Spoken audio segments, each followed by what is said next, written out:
Chapter 10. How to find and fix the causes of your bad habits. In late 2012, I was sitting in an old apartment just a few blocks from Istanbul's most famous street, Istiklal Caddesi. I was in the middle of a 4-day trip to Turkey, and my guide, Mike, was relaxing in a worn-out armchair a few feet away. Mike wasn't really a guide. He was just a guy from Maine who had been living in Turkey for 5 years, but he offered to show me around while I was visiting the country, and I took him up on it. On this particular night, I had been invited to dinner with him and a handful of his Turkish friends. There were 7 of us, and I was the only one who hadn't, at some point, smoked at least 1 pack of cigarettes per day. I asked one of the Turks how he got started. "Friends," he said. "It always starts with your friends. One friend smokes, then you try it." What was truly fascinating was that half of the people in the room had managed to quit smoking. Mike had been smoke-free for a few years at that point, and he swore up and down that he broke the habit because of a book called Alan Carr's Easy Way to Stop Smoking. "It frees you from the mental burden of smoking," he said. "It tells you, stop lying to yourself. You know you don't actually want to smoke. You know you don't really enjoy this. It helps you feel like you're not the victim anymore. You start to realize that you don't need to smoke." I had never tried a cigarette, but I took a look at the book afterward out of curiosity. The author employs an interesting strategy to help smokers eliminate their cravings. He systematically reframes each cue associated with smoking and gives it a new meaning. He says things like, "You think you are quitting something, but you're not quitting anything because cigarettes do nothing for you. You think smoking is something you need to do to be social, but it's not. You can be social without smoking at all. You think smoking is about relieving stress, but it's not. Smoking does not relieve your nerves, it destroys them." Over and over, he repeats these phrases and others like them. "Get it clearly into your mind," he says. "You are losing nothing, and you are making marvelous positive gains not only in health, energy, and money, but also in confidence, self-respect, freedom, and, most important of all, in the length and quality of your future life." By the time you get to the end of the book, smoking seems like the most ridiculous thing in the world to do. And if you no longer expect smoking to bring you any benefits, you have no reason to smoke. It is an inversion of the second law of behavior change. Make it unattractive. Now, I know this idea might sound overly simplistic. Just change your mind and you can quit smoking. But stick with me for a minute. Where cravings come from. Every behavior has a surface-level craving and a deeper underlying motive. I often have a craving that goes something like this: I want to eat tacos. If you were to ask me why I want to eat tacos, I wouldn't say, because I need food to survive. But the truth is, somewhere deep down, I am motivated to eat tacos because I have to eat to survive.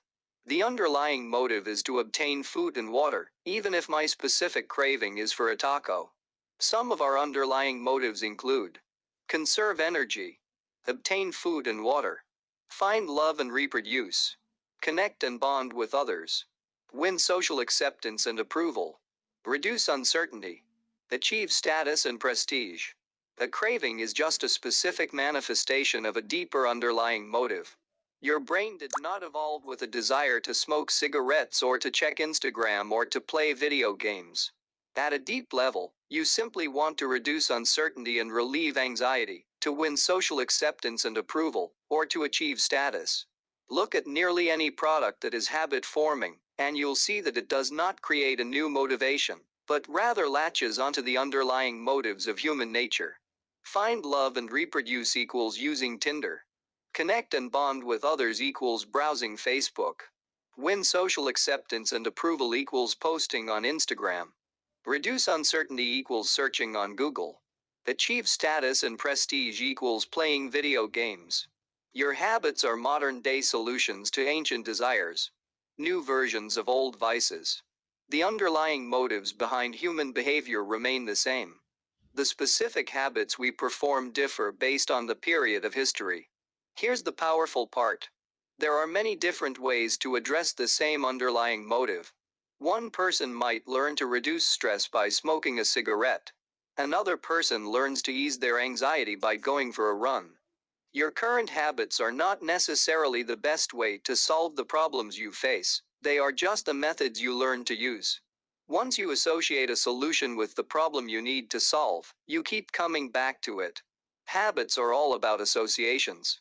These associations determine whether we predict a habit to be worth repeating or not. As we covered in our discussion of the first law, your brain is continually absorbing information and noticing cues in the environment. Every time you perceive a cue, your brain runs a simulation and makes a prediction about what to do in the next moment. Cue. You notice that the stove is hot. Prediction. If I touch it, I'll get burned, so I should avoid touching it. Cue. You see that the traffic light turned green. Prediction. If I step on the gas, I'll make it safely through the intersection and get closer to my destination, so I should step on the gas. You see a cue, categorize it based on past experience, and determine the appropriate response. This all happens in an instant, but it plays a crucial role in your habits, because every action is preceded by a prediction. Life feels reactive, but it is actually predictive. All day long, you are making your best guess of how to act given what you've just seen, and what has worked for you in the past. You are endlessly predicting what will happen in the next moment. Our behavior is heavily dependent on these predictions. Put another way, our behavior is heavily dependent on how we interpret the events that happen to us, not necessarily the objective reality of the events themselves. Two people can look at the same cigarette, and one feels the urge to smoke while the other is repulsed by the smell. The same cue can spark a good habit or a bad habit depending on your prediction. The cause of your habits is actually the prediction that precedes them. These predictions lead to feelings, which is how we typically describe a craving, a feeling, a desire, an urge. Feelings and emotions transform the cues we perceive, and the predictions we make into a signal that we can apply. They help explain what we are currently sensing. For instance, whether or not you realize it, you are noticing how warm or cold you feel right now. If the temperature drops 10 degrees, however, you'll feel cold and put on another layer of clothing. Feeling cold was the signal that prompted you to act. You have been sensing the cues the entire time, but it is only when you predict that you would be better off in a different state that you take action. A craving is the sense that something is missing. It is the desire to change your internal state. When the temperature falls, there is a gap between what your body is currently sensing and what it wants to be sensing. This gap between your current state and your desired state provides a reason to act. Desire is the difference between where you are now and where you want to be in the future. Even the tiniest action is tinged with the motivation to feel differently than you do in the moment. When you binge eat or light up or browse social media, what you really want is not a potato chip or a cigarette or a bunch of likes. What you really want is to feel different. Our feelings and emotions tell us whether to hold steady in our current state or to make a change. They help us decide the best course of action. Neurologists have discovered that when emotions and feelings are impaired, we actually lose the ability to make decisions. We have no signal of what to pursue and what to avoid. As the neuroscientist Antonio Damasio explains, it is emotion that allows you to mark things as good, bad, or indifferent. To summarize, the specific cravings you feel and habits you perform are really an attempt to address your fundamental underlying motives. Whenever a habit successfully addresses a motive, you develop a craving to do it again. In time, you learn to predict that checking social media will help you feel loved, or that watching YouTube will allow you to forget your fears. Habits are attractive when we associate them with positive feelings, and we can use this insight to our advantage, rather than to our detriment.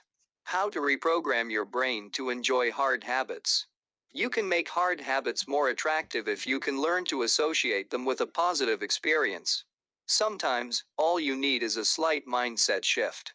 For instance, we often talk about everything we have to do in a given day. You have to wake up early for work. You have to make another sales call for your business.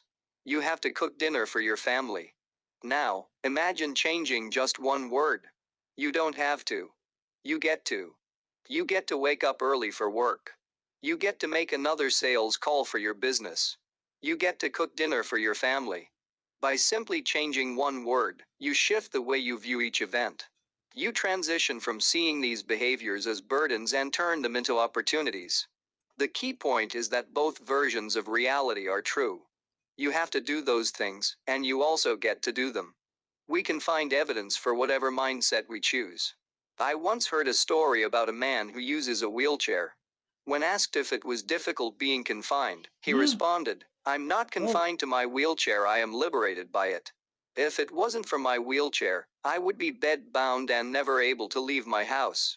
This shift in perspective completely transformed how he lived each day. Reframing your habits to highlight their benefits rather than their drawbacks is a fast and lightweight way to reprogram your mind and make a habit seem more attractive. Exercise. Many people associate exercise with being a challenging task that drains energy and wears you down. You can just as easily view it as a way to develop skills and build you up. Instead of telling yourself I need to go run in the morning, say it's time to build endurance and get fast. Finance. Saving money is often associated with sacrifice. However, you can associate it with freedom rather than limitation if you realize one simple truth. Living below your current means increases your future means. The money you save this month increases your purchasing power next month. Meditation. Anyone who has tried meditation for more than 3 seconds knows how frustrating it can be when the next distraction inevitably pops into your mind.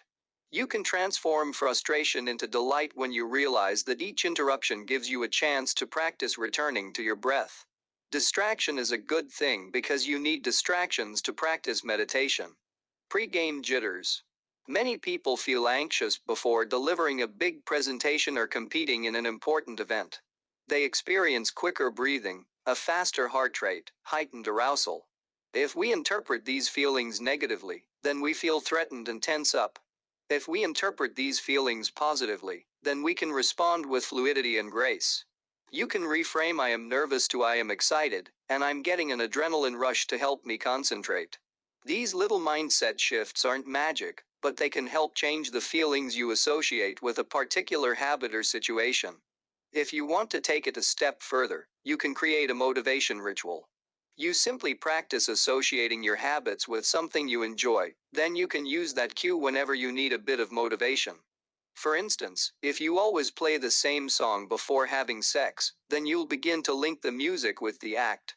Whenever you want to get in the mood, just press play. Ed Lottymore, a boxer and writer from Pittsburgh, benefited from a similar strategy without knowing it. Odd realization he wrote. My focus and concentration goes up just by putting my headphones on while writing. I don't even have to play any music. Without realizing it, he was conditioning himself.